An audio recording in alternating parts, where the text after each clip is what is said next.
So I want to start off, Chairman, with a opening statement. Oh, sure, Mr. White, go ahead.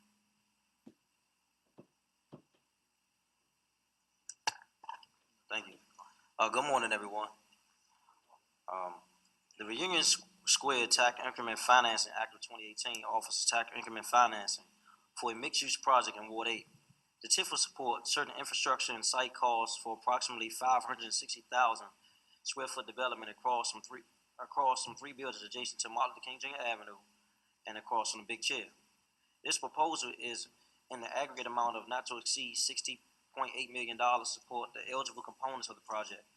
Of this total, the projections are up to $37.3 million for the initial TIF bond and up to $23.5 million in a trailing note. The project includes, as you all have heard, office building that will be leased up to the DC government, a hotel, and a 130 unit plus residential building. Additionally, there will be accompanying retail space in the aforementioned building. My primary concern regarding the TIF is about the affordability of the housing units, as you all heard in the community meeting that we had, particularly as it relates to the income levels of Ward 8 residents. And I know that we need amenities in the community, and I'm all for that. And my issue is about how it gets done. The government proposed subsidy for residential project is about 80% market rate. In this proposal that was made to the council in writing, I know you all presented something different at the community meeting. There's a 10% affordability for families of 60% AMI. And I know you used the federal acronym, MFI. We use AMI, Area Median Income.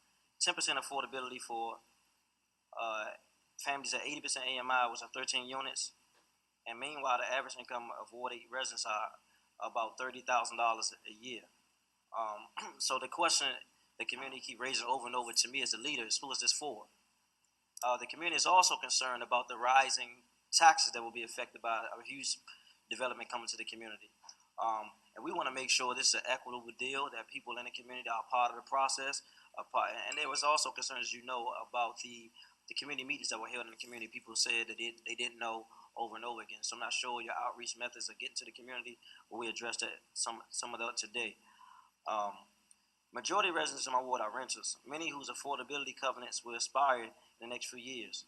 My job and our job is to ensure that Ward 8 remains an affordable place to live for any and all residents. We welcome new people coming to the community, but not at the expense of the people and additional people that's been in Ward 8 all their lives. So we want to open up to questions. So I'll start with my questions if it's okay with you, Chair. Yes, please, Mr. White. Thank you. At some point during the project, the TIF was at $50 million, and at some point it went up to $60.8 million. Can you give me the rationale for the movement in numbers and explain how you got to that number? Yes, Councilmember White. You will hear from Warden Berger, who's the head of development finance for the Office of Chief Financial Officer, who can be more exact and precise. But I will tell you that really the city has a certain amount of reserves that they require to be built into the TIF for the TIF bond, the first part of the money. So I think it's about approximately $6 to $7 million. 10 million of that, 60 million is basically for reserves for the city to make sure that it's a very secure bond. If somebody buys it, basically the debt service on the bond will be paid. Thank you. And I'll ask more specific questions if the gentleman comes up. Can you give me the rundown of the actual size and bedroom counts of the proposed proposed units, and which of those are deemed to be some of the affordable units? Yes. So for Building 8, we have 36 studio units, 45 one-bedroom units, 29 one-bedroom den units, and 23 two-bedroom units. And I will clearly provide this in a table laid out for you after the hearing, but the studio units are 535 square feet, one-bedrooms are 671 square feet, one-bedroom dens are 881 square feet, and the two-bedrooms are 1,062 square feet. So can you give me the prices of each one? And can you slow down for me real quick? So how much is it going to cost to rent these units? We don't have the price table laid out, but that's something else that I can also provide to you. So when you're building out a building like this and you're projecting the income levels, because you don't build without knowing your rents, how much you're going to receive in income, so you should have something explaining how much you're going to get for each unit. Right. Happy to provide that to you. Is it possible you can look for that while we're in this hearing, so you can come back and get it to me while we're here? Absolutely.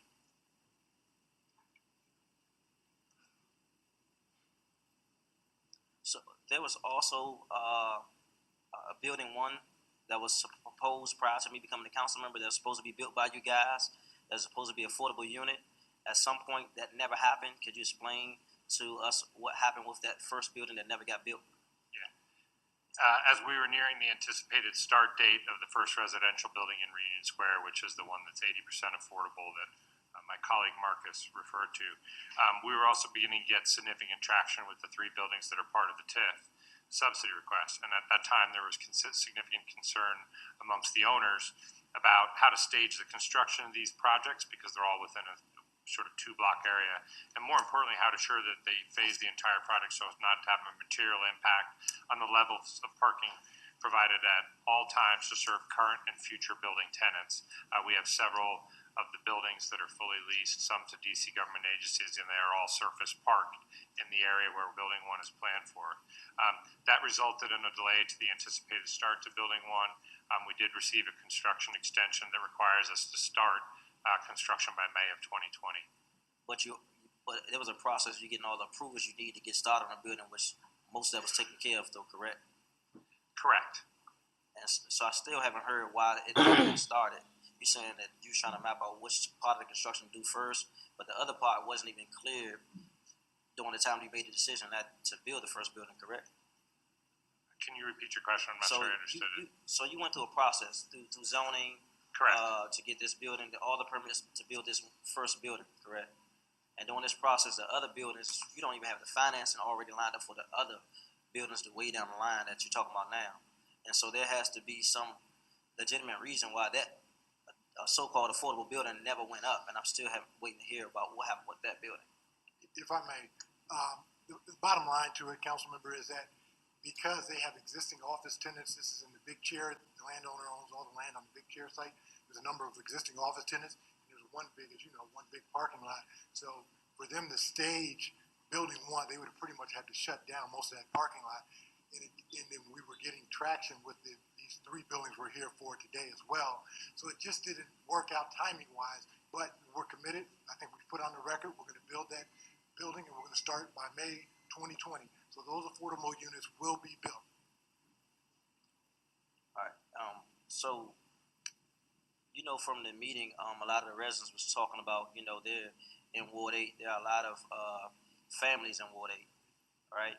And they have large families, and when I'm looking at these bedroom with a den, studio, 1-bedroom den, 2-bedroom, I think they had 23 2-bedrooms total. What are some of your solutions to address the issue of 3, 4 bedrooms in this particular development project? When we look toward building 8 that we're proposing, we looked at unit size as it relates to related costs. And the cost of building 3 and 4 bedroom units relative to the rents that they bring in are higher costs and lower per square foot rent.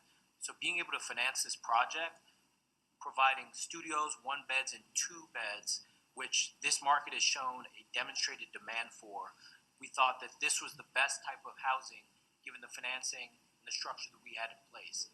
We're happy to continue to look at other examples of ways that we can get those size units into a similar format, especially with future phases of the project coming forward, which is less than half of the residential that we've talked about that's planned for the Reunion Square sites.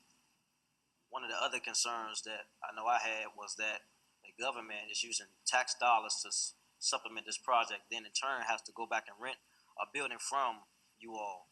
What is the conversational agreement from the government that we're committing to with this office building that's there, and how much of the building will be used? As mentioned previously, the office building is approximately 280,000 square feet. To date, on May 25th, we signed an LOI with the Department of General Services for what will be approximately 190 to 200,000 square feet, and we're working towards finalizing a lease at this time. And what percentage of the building do you know? So that would be approximately 190 to 200 of the 280. have you identified a partner for the hotel? We're working on that. Hopefully you hear some testimony today that will shed some light on that, council member. But no deal has been signed yet, but we're working very hard on that because we think this would be a great site and a great location for a hotel, and we do have some real interest, and I think you'll have some good news today. Thank you. So I've heard your concerns, Ms. Vicky, about having union participation. I'm not sure where they are with it, but I appreciate you sharing that with us, and we actually listen to a lot of that type of conversation. You talked about in your testimony there's going to be a training program. Do you have who's going to be running this particular training program for the hospitality part of it? About hospitality and training. Obviously, you'll be hearing a little bit from one of the possible hotel partners that runs a successful hotel training facility within it. We've also met with 2 Ward 8 businesses currently located in Ward 8 that are interested in doing hospitality training. But I also want to add. So to answer my question, you don't have anyone selected yet. You kind of. No, we're still meeting with groups. We've met with 3 from Ward 8, and we have several other meetings coming up. Go ahead, I cut you off. You continue. Yeah, I just wanted to add in terms of other training. We've also agreed to do additional training for Ward 8 and Ward 7 residents hired for the pre-development and construction jobs. We're going to provide training and apprenticeship in order to advance their skills and employment beyond the completion of the project. We've also agreed to create a contractor capacity development seminar series for CBA owners designed to help increase their ability to win and successfully execute work with private and public owners, not only for our project but for beyond. And as we mentioned, we do have this hospitality training program that will be co-located with the hotel, and the goal is a minimum of 20 of the hotel employees being Ward 8 and or Ward 7 and residents. And as my colleague mentioned, we have data that shows there's as many as 3,000 to 3,300 available hospitality jobs available on any given day.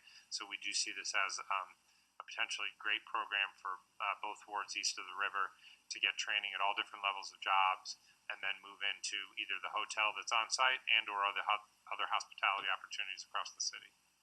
And I want to answer further, council member, that we do have square footage in the hotel assigned for a training facility. So it's not like we're just up here talking. We actually are committed to providing a hospitality training program.